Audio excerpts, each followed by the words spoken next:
You know what I could ask for is a Dodge Challenger RT. That would be RT good. Classic. Oh, yeah, even better. Go for the RT Classic if you're going to ask. Well, what's the difference between an RT and an RT Classic? The RT Classic really goes back and tries to emulate that first gen with the stripe package and all the badging. Oh, yeah. It's basically built on the Challenger concept, but it does a few little things to bring back that RT image with the big blocks and the first gens. Well, why don't you fill us in? Then this thing, the first thing that I noticed about the review car, obviously the body lines and stuff are bigger. It's a larger car, which is a good thing. But the front end of it, it's got that wide open smile with the quad headlights on it.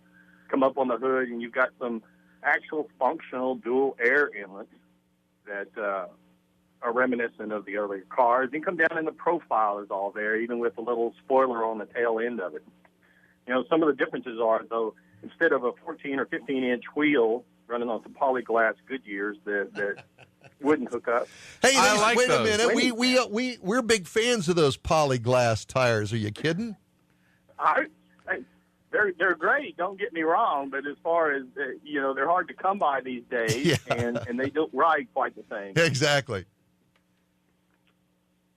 So this is one of, in my mind, this is one of the better attempts. The Ford Mustang is a great attempt at recapturing all that nostalgia from the Pony Wars, and I think this Challenger is another wonderful attempt at it.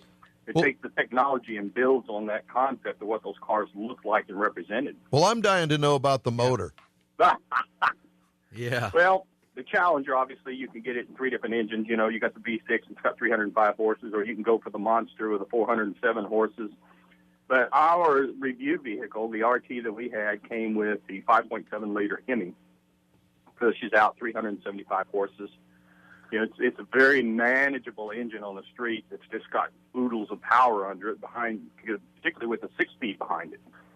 It'll get out there first and second gear. It's a slick shifting Tremac, and there's no hang up in the gates, and it just glides through all the gears. And if you're out on the highway doing 75 over here where it's legal, and it used to be I could run that mythical 5 miles an hour over until you had the DPS on it and convinced me that you really don't get a break there. So now I feel guilty running 80 miles an hour. But in the Challenger, 80 miles an hour is only like 1,700 RPM. Yeah, and the motor. It's got a 392 gear in the rear end of it. Wow. So, you want to do something at highway speed, you just about got to downshift. And downshifting is pleasurable with one thing that you forgot to mention, which is one of my favorite interior accoutrements. Yes, the shifter. The pistol grip shifter. The classic Chrysler pistol grip shifter. Love it. Absolutely. Yeah. It is. And you can get an automatic transmission in these cars, but I don't know why you would. Why? No, why ruin it? It's got enough torque, you don't even have to shift all that much anyway.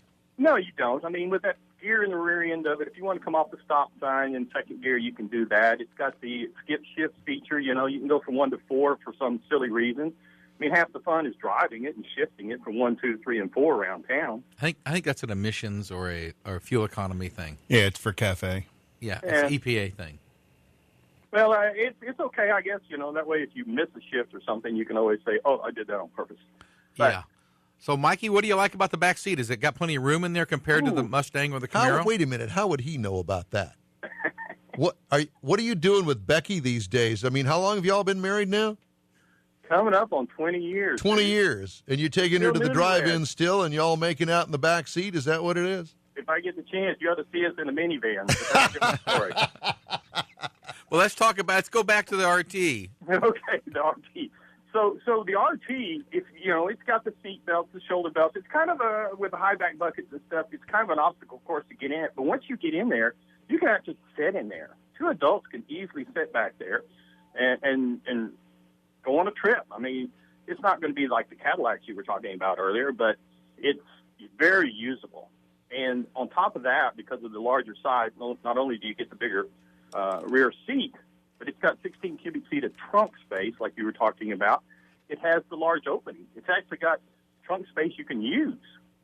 Wow. Well, okay, so let's get to the nitty gritty. How much is this thing? Where does it start? If you start out with the base model Challenger with the V6 in it. You can get in about 26.5. But now you start bumping up into the RT Classic package, and it starts out at 29. Now ours happen to have $7,600 worth of options, which was the bump up in the stereo, had a little extra performance steering, a few other options, including your always in demand sunroof down here in Texas. So it pushed it up to where the sticker on ours with the destination was $38,700. Well, it's still under 40. Yeah. Well, it's under 40, and you've got a performance car. We drove it over to the Houston Auto Show and for the media day and back, and it was very pleasurable. It's a firm ride out on the highway, but it's not bone jarring by any means. So you can cruise at it on highway speed 75, 80. We got, and I got it both ways, we got 25 miles to the gallon at 70 miles an hour. Yeah, that's pretty cool. Well, that's well, good. It is with a 3